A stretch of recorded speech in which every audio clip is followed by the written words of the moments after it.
younger generation, all they do is talk. I want to see action. Right. Okay, I'm serious. I am too. All right, I mean, you just wonder where we're going, sports-wise.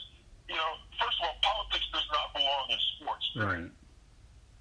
Okay, there's a reason people sign a contract is to prevent this stuff from happening. Because all we're going to do is have chaos. Okay, we have 86,000 people moving in from California to Texas.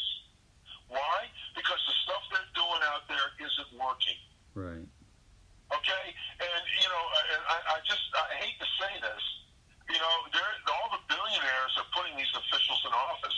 There's a guy right now who wants to do away with bail.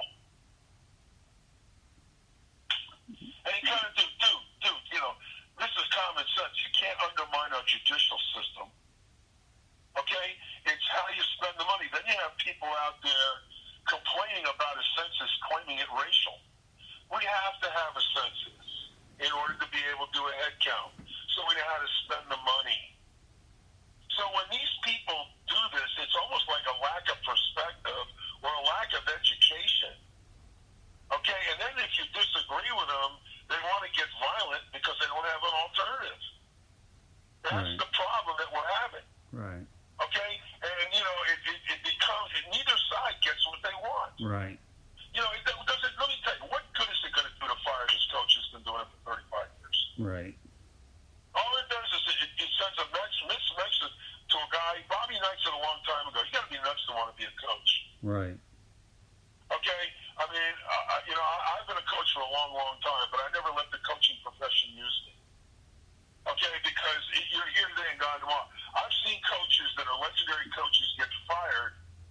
Okay? And my gut instinct tells me it wasn't the coach's fault, it was the administration's and their inability to do due diligence. Because these coaches are getting paid millions of dollars, whether it be Art Briles or whether it be Joe Paterno, they're being thrown under the bus because somebody at the higher end didn't, listen to the student when they did this and they did that. Right. Okay, and I just think that I've gotten to the point now where people are kind of getting fed up with this nonsense. Okay, and you don't bring in platforms during ball games and politicize ball games. Right. Okay, no disrespect intended. A lot of us are products of the Vietnam War. Okay, if we wanted to protest, at least we had respect for the game. Okay, well, we would protest in a different way. So, all I can tell you is social media is an accelerator, but we can be better than this in a lot of avenues. We can, get the agenda what some of these guys want in a better way rather than continue to protest and disrupt things, because when you agitate, nothing gets done. Well, I'll just add to this. Political leaders are embarrassing the way they're talking sometimes about some of this stuff. I'll add to this, Bill, okay? If Nike is willing to pay Kaepernick all the money to be the rebel with a cause, more power to him. Hey, you know what? Colin's entitled to make money if that's what he wants to do. But I'm sick and tired of hearing about this guy wanting to play football when obviously he thinks that he can use that as a way just to go ahead and make it. Nobody cares. Yeah, but if more power to Nike. After all, we're talking about a free enterprise system. We're not talking about communism now, right, Bill? We're talking about free enterprise system. So if Nike wants to do it, more power to them. But I'm just so sick and tired of hearing about Kaepernick between the lines. All his stuff is really basically outside the lines. But again, anybody who knows history right, knows that communism doesn't work. Right. The kids don't even know what socialism is. They're trying to change the word. It translates into free stuff. That's what they think it means. And the reality of it is it's not. It's spreading things out through democratic means so that everybody can get a fair shape of the pie.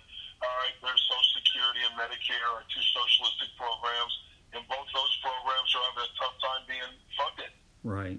All right, so you can just imagine where we would go if we wanted free tuition, and this or that. So, you got to keep that balance in the middle, because if you don't have a census, you don't have a judicial system that works, you don't have intelligent people that can sit in a room and discuss things, okay, where there's the concept of team, or there's the concept of the overall good for everyone else. Okay, and I have a lot of faith in the young generation. I really, really do.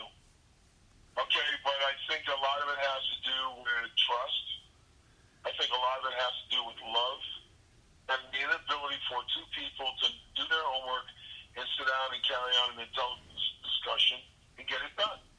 Well, then, okay, and I think the pendulum is slowly starting to move back to the middle because some of the movies that I'm seeing out there are spreading that message where our youngsters are knowing that gun violence is not the answer. well, Okay? all I'll say about the young generation is, I know in our line of work, what we're trying to do, we definitely need them. You have a lot of trust in them. Unfortunately, I don't. I don't see eye to eye on them. I feel like I'm in a much different level, old school.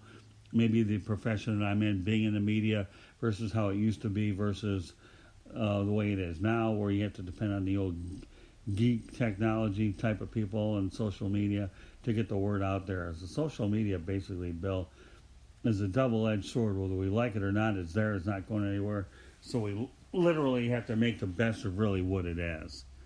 You know, it's a love-hate relationship with it. What's that? If you use social media the right way, it can be a way to do things. Right. But it just depends. It's like anything else. If you don't have anything nice to say, don't say it. Right. It's like, the golden rule.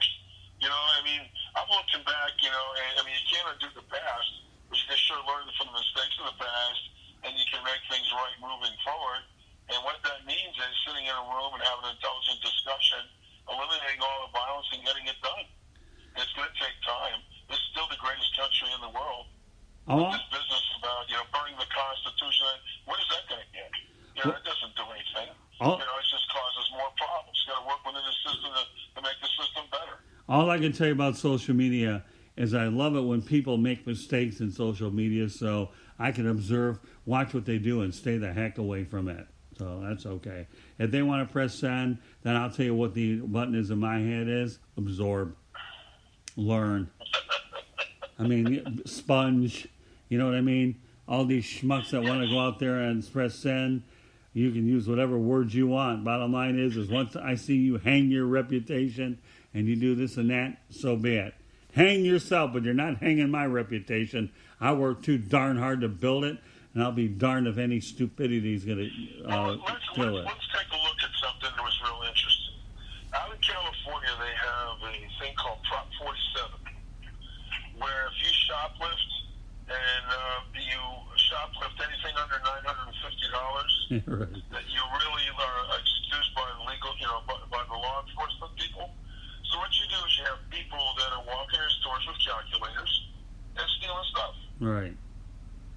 This is what I'm talking about. I mean, I will get into this later on, but I think I'm pretty well versed because what I've done in my life and the places that I've lived and some of the things that have happened to me by laws that look good on paper, but the practical application is they're not going to work. And sometimes you have to be held accountable. Sometimes you have to go to jail. This or that, and a lot of these policies, that are being done, all right, and being passed are because of billionaires, all right, that are sponsoring these politicians to pass these kinds of laws, all right, and then they don't really work, and then when you see this stuff up close and in action, okay, you kind of sit back and go, look, we agree with your view, but the law that you placed is absolutely ridiculous and it's counterproductive. And when you see, like I drive around in cities and I see the number of homeless people. Right. And I just sit back and go, what is causing this? Okay, so, you wonder, what we can do to make that, make it better for these people. All right, and, it starts with just how we spend the money. Right. All right, and we got in a lot of different things. So, to sit back and watch everything be politicized, I just think there's better ways to go about it moving forward.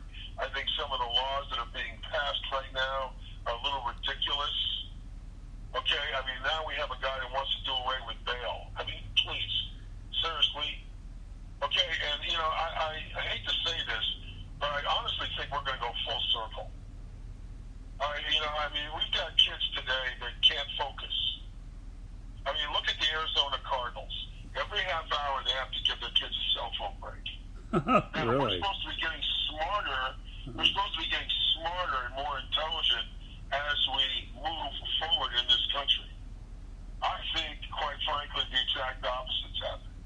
I think technology is spreading a disease of dysfunction, mistrust, okay, and everything being sensationalized to the point where people can't sit in a room and carry on a conversation. I think that we're in cyberspace right now. So it's really important, you know, I mean, I sit back and the Russians are doing this and the Russians are doing that, you know, and no disrespect to them, we can shut down Russia pretty quickly with economic sanctions. Right. They don't make anything. But, you know, we have to worry about China. So when you understand how things work, you don't overreact. Right. You're nice and calm. Okay? You don't get all sensationalized and put stuff out there that doesn't make any sense. Right. Okay? And, you know, when you have kids that are forced to go to class and study, okay, then maybe we won't have a lot of this dysfunction. Right. But you've got, I mean, I know this is going to sound really fun. The hottest player right now in college football right now is this Joe Burrow kid from LSU. Right. I played with his dad. I used to ride to practice with him almost every day when I played ball for the Montreal Reds. So I know, Jimmy. Okay, I know what he's been a coach for 40 years. Okay, I watched him sitting up in the stands, in the LSU game, very proud of his son. His son is a chip off the old block, but you can see how well raised that young man is. You can see how well he's loved by his team. Why? Because he has an overall education. Right. Okay? And I see a lot of these kids that, like one of the programs that really drives me crazy is Last Chance University. I watched that program and it almost made me throw up. Because I'm sitting here going, these kids aren't getting what they need. They're living a dream that some of them aren't going to make. And even if they're lucky enough to make it, they're only going to be around for 3 or 4 years. So what are you going to do with the rest of your life? Right. But we keep moving these kids along, all right, and then when they get to be 21 or 22 years old and they haven't been able to live their dream, what else do they do for the rest of their lives? Good point. Well, if they have a good overall education, all right, they'll be able to survive that. And you wonder sometimes, what's going on with some of these guys that come from these major universities and how they get stuck, okay, in these situations, okay? Number 2 is, why are they acting like this with social media? Number 3, why are they doing this and doing that? Okay, when you kind of sit back, if you were really educated, you wouldn't be concerning yourself with this stuff. Be out there trying to fix it, number 1, by being a productive member of society rather than just sending some aimless tweet. And then, did you do anything else? No. And you just kind of sit back and go, I just, feel that the younger generation is going to wake up a little bit, all right, and start, maybe working on some of the things that they really worked on rather than this mindless diatribe of nonsense. All right. Well, you know what, Bill? We'll leave it on that note. I want to just point out to everybody out here that this broadcast can be heard on iHeartRadio and Spreaker. And if you like this broadcast, then you go ahead and follow us at Motor Mouth and Wild Bill Winters. And, of course, Bill Winters also appears on the Sports Exchange. And so we'd like you to follow us, and then you can download the episodes and you can listen to them anytime you want. Because I know one thing about Bill and I, when you talk about two individuals that are fairly close to the same level, I enjoy always working with you, Bill, because I feel like you are a reminder of how much I enjoyed the past and how much I despise the future and the present because of where all this nonsense is really going. But it's always easy for me to be able to relate to a guy who's been around the block many, many times over. So for those of you folks out there that want to follow the broadcast, look for Motor Mouth and Wild Bill Winters, as well as the Sports Exchange. Bill's on there as well. So go ahead and follow us, and then you can download every episode and share it with your family and friends and whatnot, because we work hard to give you the best kind of entertainment and information and insights. So please spread the word. So meanwhile, Bill Winters will be on the Sports Exchange tomorrow night